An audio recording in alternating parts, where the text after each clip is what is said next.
Hey, welcome back to the channel. Paul Grant here, and you are once again at Eat, Teach and Repeat.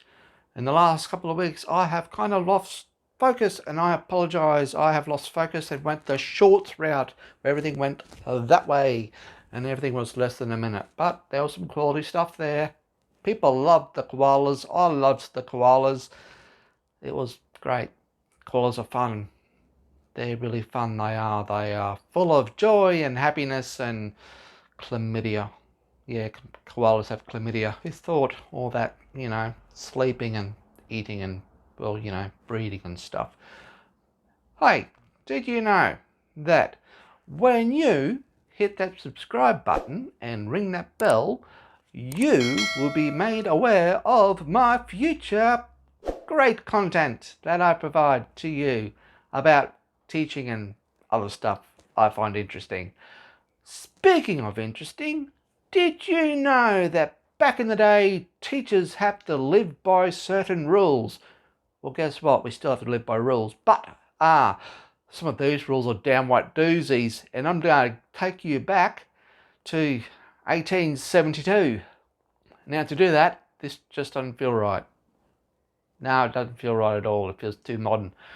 It's time to go and, yep, I might go and change that and that. Oh, that's better. Hello, welcome back. Anyway, stick around for the introduction. I'm going to stick with this theme and I'll be back after the intro, so stick around.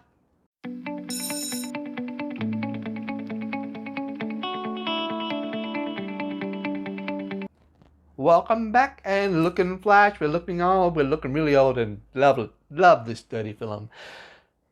Now, the rules that a teacher had to live by back in 1872. Man, was it tough. Anyway, let's jump right on into it. Here is rule number 1. Teachers each day will fill lamps and clean chimneys. I'm not sure if OH&S would think kindly on that. Anyway, moving on. Here's rule number 2. Each teacher will bring a bucket of water and a scuttle of coal for the day's session. Here's rule number 3. Make your pens carefully. You may whittle nibs to the individual taste of the pupils. No, they get what they get. Here's rule number 4. Men teachers may take one evening each week for courting purposes, or 2 evenings a week if they go to church regularly. So in a year, if a male teacher didn't go to church regularly, they just had an opportunity to go out a courting only 52 times a year.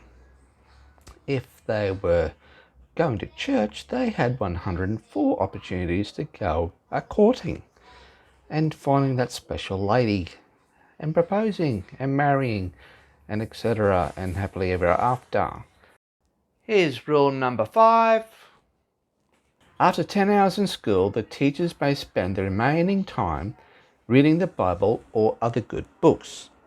I'm guessing that does not include Harry Potter, anything written by Stephen King or Tom Clancy or anybody like that, or Bryce Courtney, because some of those are not very good books indeed. Anyway, moving on. Here's rule number 6. Women teachers who marry or engage in unseemly conduct will be dismissed. That's a bit sexist, don't you think?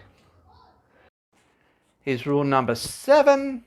Every teacher should lay aside from each pay a goodly sum of his earnings for his benefit during his declining years, so that he will not become a burden on society. And here is rule number 8. Any teacher who smokes, uses liquor in any form, frequents pool or public halls, or gets shaved in a barber shop will give good reason to suspect his worth, intention, integrity, and honesty. Right, so guess modern teachers would not have a job because some of us might need to drink a lot just to survive. Moving on.